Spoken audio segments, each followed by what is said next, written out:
에워싸인 가운데에 앉은 자여, 내 짐꾸러미를 이 땅에서 꾸리라.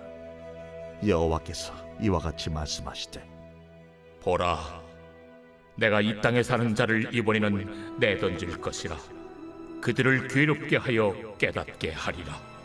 슬프다 내 상처여, 내가 중상을 당하였도다. 그러나 내가 말하노라. 이는 참으로 고난이라. 내가 참아야 하리로다. 내 장막이 무너지고 나의 모든 줄이 끊어졌으며 내 자녀가 나를 떠나가고 있지 아니하니 내 장막을 세울 자와 내 휘장을 칠 자가 다시 없도다. 목자들은 어리석어 여호와를 찾지 아니하므로 형통하지 못하며 그 모든 양떼는 흩어졌도다.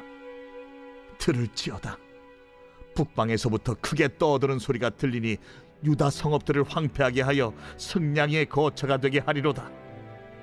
여호와여, 내가 알거니와 사람의 길이 자신에게 있지 아니하니 걸음을 지도함이 걷는 자에게 있지 아니하니이다. 여호와여, 나를 징계하옵시되 너그러이 하시고 진노로 하지 마옵소서. 주께서 내가 없어지게 하실까 두려워하나이다. 주를 알지 못하는 이방 사람들과 주의 이름으로 기도하지 아니하는 족속들에게 주의 분노를 부으소서.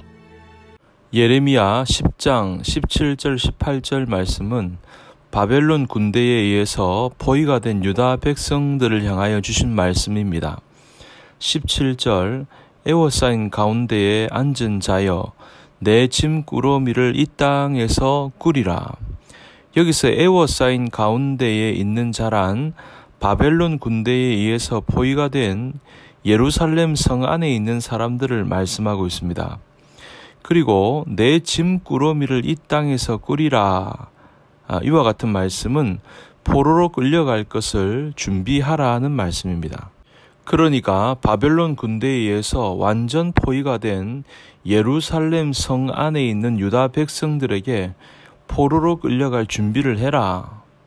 이렇게 말하는 것입니다. 이렇게 저주할 수밖에 없었던 것은 하나님께서 유다의 멸망과 포로를 예고하셨기 때문입니다. 18절에도 보니까 하나님이 예레미야를 향해서 보라, 내가 이 땅에 사는 자를 이번에는 내던질 것이라. 이와 같이 말씀했습니다.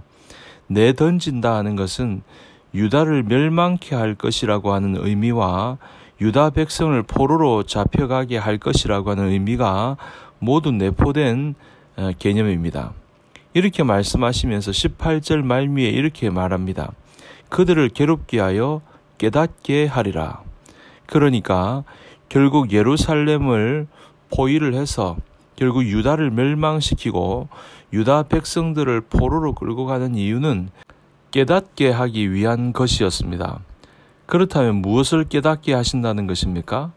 그것은 그들의 우상 숭배와 하나님을 거역함과 하나님을 배신하고 하나님을 신뢰하지 않고 허탄한 것을 섬기며 온갖 악을 자행한 것을 말합니다. 여러분, 하나님은 분명히 유다 백성들을 향해서 우상 숭배의 무익함을 말씀하셨고 우상 숭배를 버리고 하나님께로 돌아올 것을 거듭거듭 말씀하셨습니다. 때로는 책망과 경고를 통하여 돌아올 것을 요구하셨고 때로는 간곡한 호소로 돌아올 것을 말씀하셨습니다.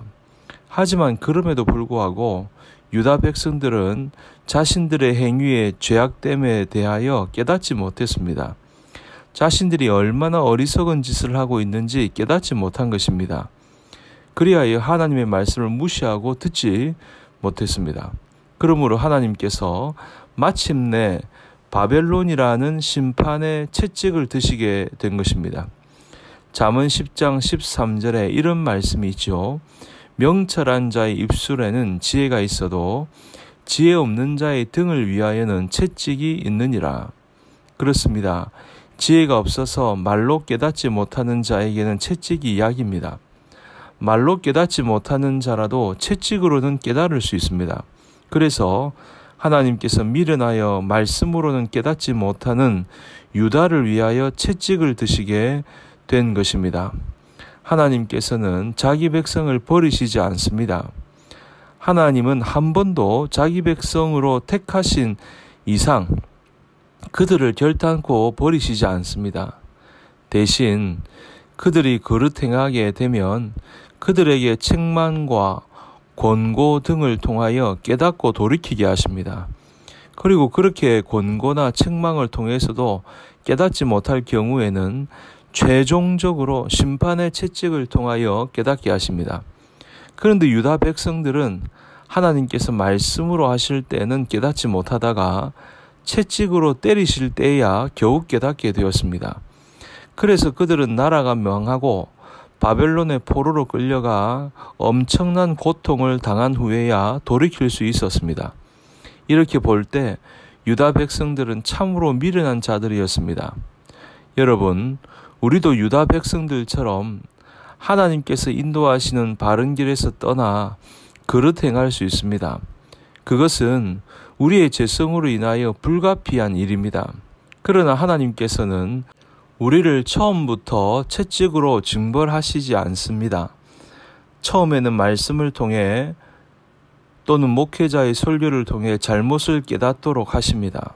그리고 그래도 깨닫지 못하면 마침내 징벌의 채찍을 들어 깨닫게 하십니다. 그러므로 누가 지혜로운 사람입니까? 말씀으로 깨닫게 하실 때 깨닫는 사람이 지혜로운 사람입니다. 고통을 당한 후에야 비로소 깨닫는 사람은 미련한 사람입니다. 성도 여러분, 여러분은 어떤 사람이 되기를 원하십니까? 바라기는 여러분 모두는 하나님의 하시는 말씀에 민감하게 반응하며 그 말씀을 통하여 깨닫고 그릇된 것이 있다면 돌이켜 그 말씀의 기초에 여러분의 삶을 바르게 세워 가시기를 주님의 이름으로 축복합니다.